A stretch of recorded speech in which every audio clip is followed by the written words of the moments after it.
Shabbat Shalom, and I thank you, Rabbi Witkowski, for the opportunity to say a few words this morning about Israel.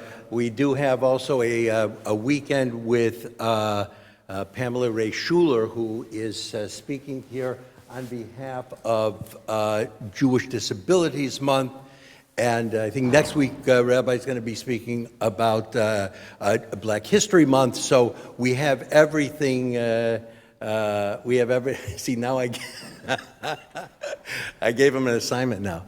So I didn't have to speak about that, right? I can't, but, and I always like to speak with, a sort of a humorous kind of demeanor, but we have our scholar, Pamela Ray Schuler. She's a professional comedian, so I will leave the driving to the professionals for this Shabbat and address a much more serious topic.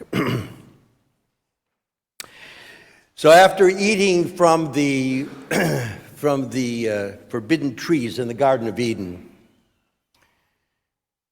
in the first chapter of Genesis, Adam and Eve hide, perhaps thinking maybe if they were effectively hidden, God wouldn't find them and punish them for their transgressions. But instead of a punishment per se, God simply asks a question, the first question ever asked in human history: Ayeka, where are you? Of course, God's not asking Adam to disclose his geographic location. Instead, this question is an existential one. Now that you've reached this moment, a moment filled with experience and transgression, where are you in your life? Where are you going?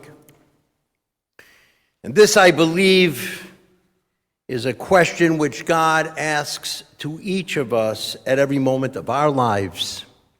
And this is a question which we, the Jewish people, must now answer for ourselves 127 days, more than 4 months since October 7th.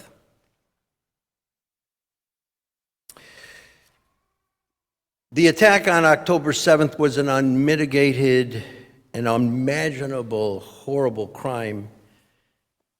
It was horror, it was vicious, it was unmatched in the depravity of its intent. Within a matter of hours, 1,200 Israelis had been slaughtered in a pogrom that was taken from the ISIS playbook. Bodies violated and abused, humanity desecrated. More than 200 hostages taken alive, of which, as we learned this week, only about 100 are probably still alive.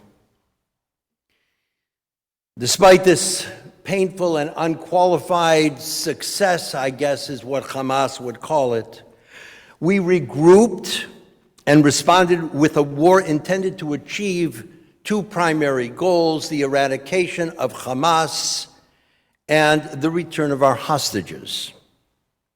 At that moment, these goals seemed fully attainable, unquestionably necessary. This would be a milchemet mitzvah, an obligatory war from a Jewish perspective. An obligatory war is understood as one which we must fight as a nation and the people of the state of Israel. The war is a war of defense. And this time, this is a war also of another mitzvah, mitzvat pidyon shevuyim, the mitzvah of returning captives to their homes.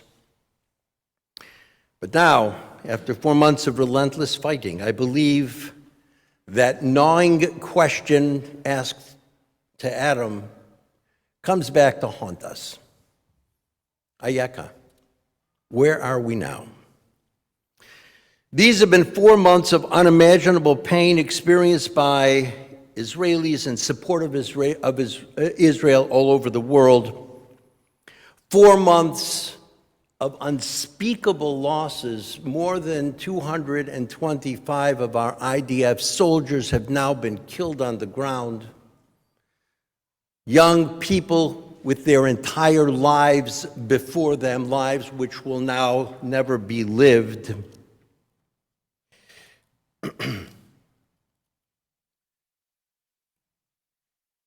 And during these months, of course, there have been thousands of Hamas terrorists who have been killed, to be sure, but in these 4 months, there have also been thousands of those who fall under the category of collateral damage. That's the euphemism that we use to describe the destruction and the unintended deaths of thousands of women and children, elderly Palestinians.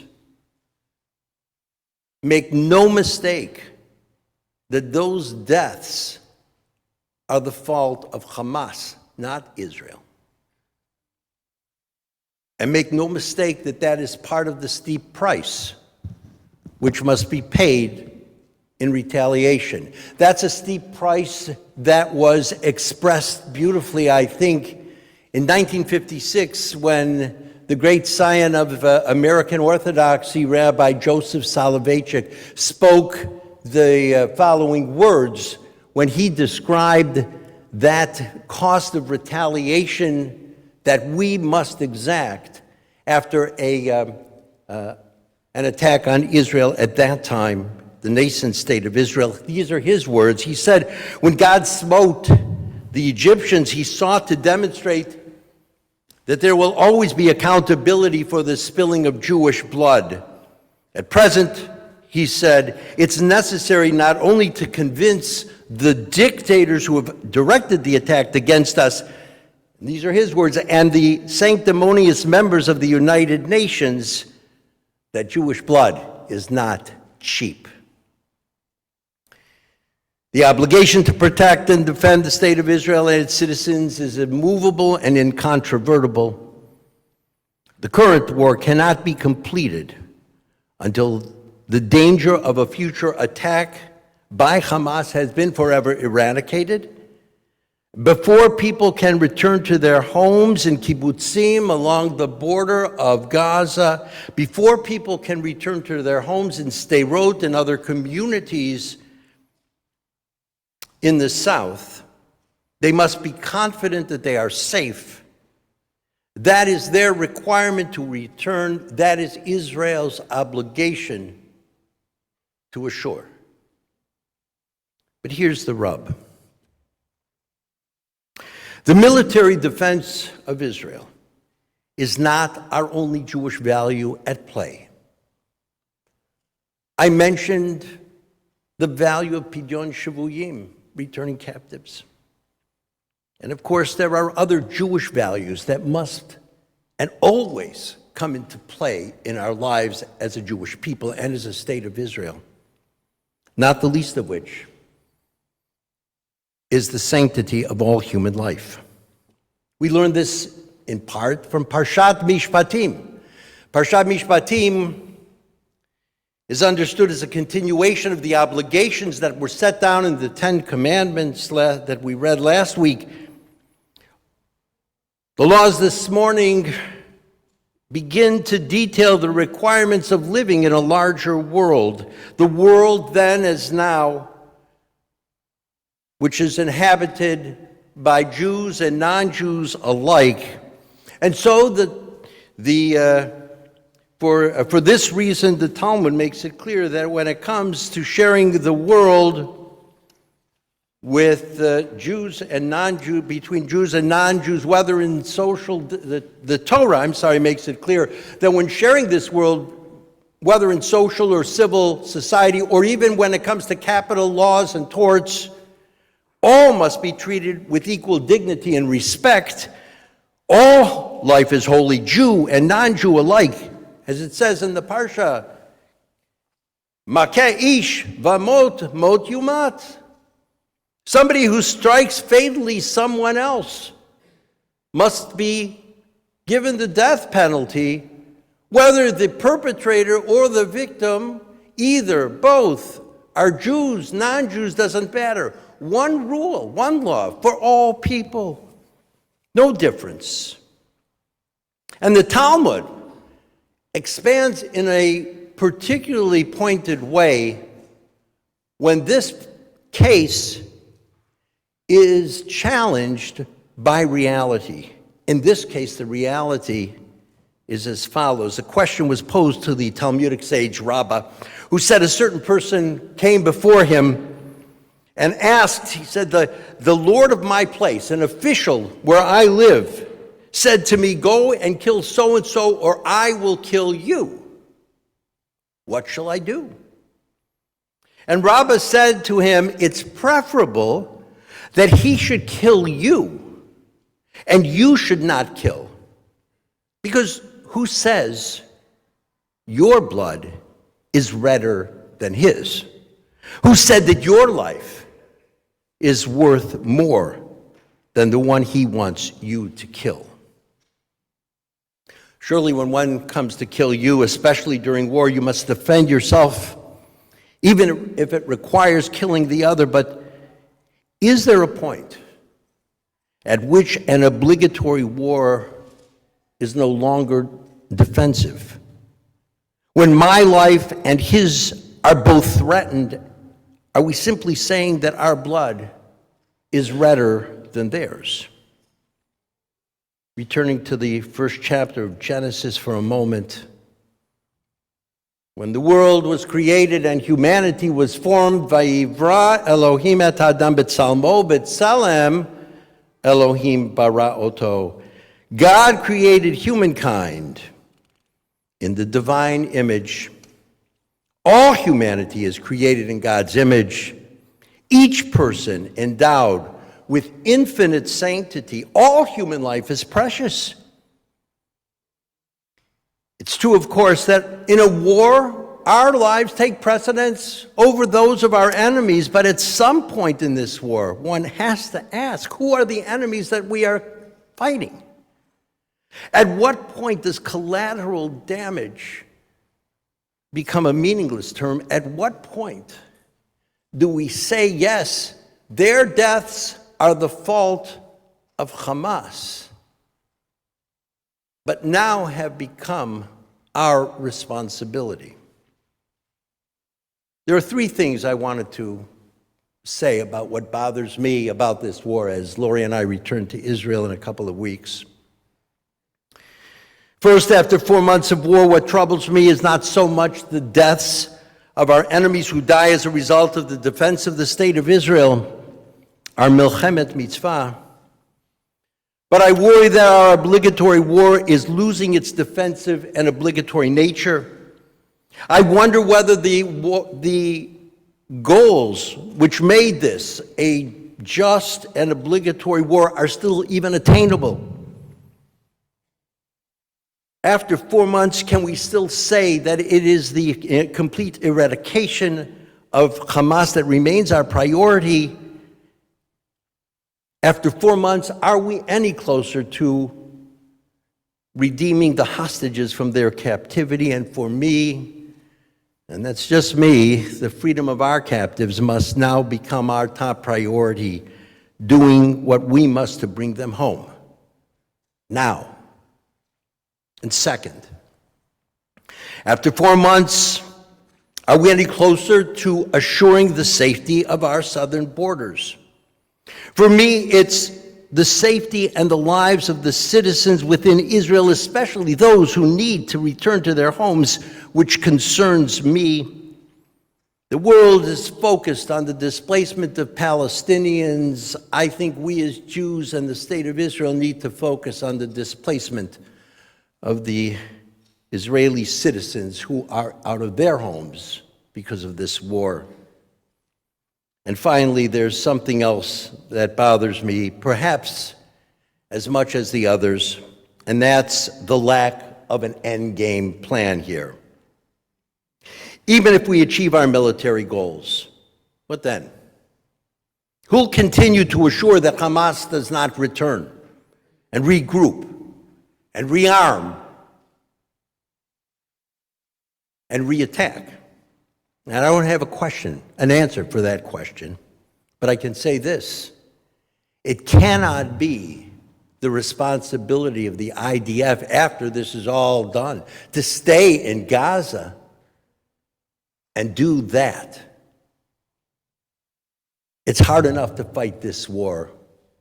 God forbid my grandchildren should have to continue to do that in Gaza. And that leaves a vacuum when it comes to an endgame. I don't know if you follow the news closely, but if you do, there was a convention in Israel that took place a couple of weeks ago. The gathering starred two of the most controversial politicians, dangerous politicians, Itamar Ben-Gvir and Bezalel Smotrich, and the convention was co-starring 11 cabinet members from the Netanyahu government. And they gathered to promote and celebrate their endgame, their plan for the end of this war. Their plan is to reclaim Gaza for Israel, to resettle Gaza, its cities and its towns and kibbutzim, and to relocate, that is, transfer as many of the 2 million Palestinians that live there to other places. This is motivated by a messianic vision for a theocratic and Jewish commonwealth, the precursor to the Messiah. This politically and ideologically motivated group is represented in this particular convention by all of these politicians. By some estimates, these politicians represent some 38% of the Israeli electorate. That's not to say that 38% would agree with this, but those politicians represent that many people. It's a vocal and active, it's a dangerous and a delusional vision. But that group is the only group that has any vision for the future. How can we fight a war without a plan for ending? How do we know when our war is over? How do we know when to bring our soldiers home? What bothers me today is not simply the ongoing war, but the lack of vision for the future from anyone other than far-right zealots. To say that we need a better vision is an understatement. And so what is our end game plan for the war? And why is it so important now? Another disturbing revelation this week, if you follow closely, there was video footage that was released showing IDF soldiers laughing as they shot at Palestinians and destroyed homes and buildings. I don't know if these have been verified, these videos shot by cell phones. I don't know if they are truly representative of any of the soldiers there. War is, of course, a dirty business, but the point should not be overlooked. What bothers me is not just what this war is doing to Gaza. What bothers me is what is this war doing to the soul of the Jewish people. We are a people whose lives are orchestrated by a Torah of peace, by a tradition of morality, and by the priority of the holiness in our lives. These are the values, the benchmarks that we, the Jewish people, we judge ourselves. We, not the UN. These are not the benchmarks that we listen to from the International Court of Justice.